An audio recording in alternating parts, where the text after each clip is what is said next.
इसके अलावा metal sector में आज के सत्र में अच्छी खासी चमक दिखी है। इनफैक्ट सेल की बात करें तो नतीजे आए थे कल मार्केट आवर्स के बाद।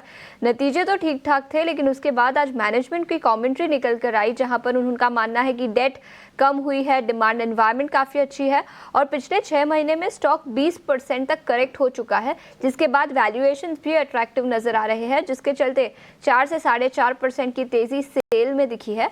और सेल के अलावा नैल्को यहां पर भी 3% की तेजी है। आदित्य, इन दोनों ही मेटल स्टॉक्स पर आपकी क्या राय होगी, सेल और नेशनल एल्यूमिनियम?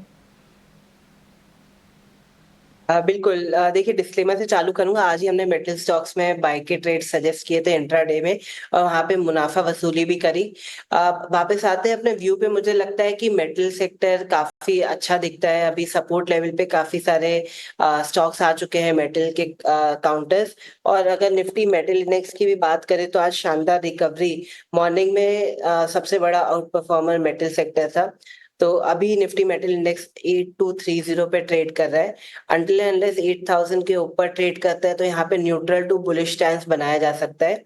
और बाकी के जो दो स्टॉक्स की आपने बात करी, मुझे लगता है वहां पे भी एक बुलिश नजरिया है, क्योंकि ओवरऑल पूरे सेक्टर में एक अच्छा बज़ देखने को मिल रहा है। और अंडरलाइन जो कमोडिटीज है उसमें भी अगर आप देखेंगे 5-10 दिन में तो एक अच्छा उछाल है। तो यहाँ पे बाय ऑन डिप्स का ट्रेंड बनता है। लेकिन इसके अलावा टाटा स्टील, जतिन, इस स्टॉक पर आपकी क्या राय होगी? यहाँ पर भी 1.5% की तेजी आज दिखी है। हाँ, देखिए, ओवरऑल मेटल स्पेस की बात करूँ तो आई थिंक हमें जो सेल है उसमें वो बेटर लगता है। टाटा स्टील में मेरे को लगता है कि थोड़ा जो ग्लोबल एक्सपोजर है उसके वजह से हमें लगता है कि इसमें ये बेटर प्ले नहीं है। हमें लगता है कि टाटा स्टील में अभी भी वीकनेस रह सकती है। लेकिन जब तक ये स्टॉक 136 137 के ऊपर सस्टेन नहीं होता, हमें लगता है कि ये जो उछाल आया है वो एज अ सेलिंग अपॉर्चुनिटी देखनी चाहिए। जो स्ट्रक्चर है वो अभी भी वीक है as compare to other metal names. तो टाटा स्टील में करंट लेवल्स पे कोई लॉन्ग करने की सलाह नहीं रहेगी। अगर जो सेल करना चाहता है तो 136 137 के स्टॉप लॉस से सेल कर सकते हैं।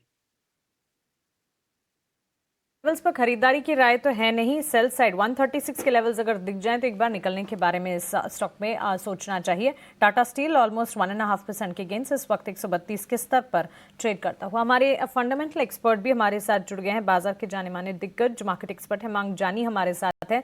हिमांग, गुड आफ्टरनून, स्वागत है आपका 18 आवर स्वदेश पर। अपना समय देने के लिए शुक्रिया।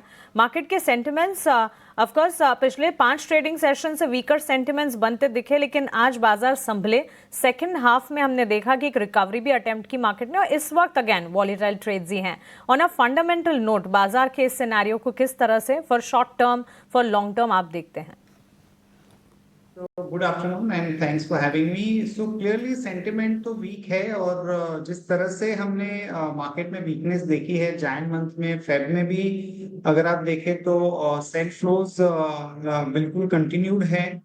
और इट्स अक्रॉस, मतलब Nifty, bank Nifty, broader market, तीनों में एक प्रेशर देख रहे हैं। हालांकि थोड़े से बाउंस बैक है, पर वो सस्टेन नहीं हो पा रहे। तो हमें लगता है कि सबसे पहले तो मार्केट को हमें थोड़ा सा वक्त देना चाहिए स्टेबलाइज होने के लिए।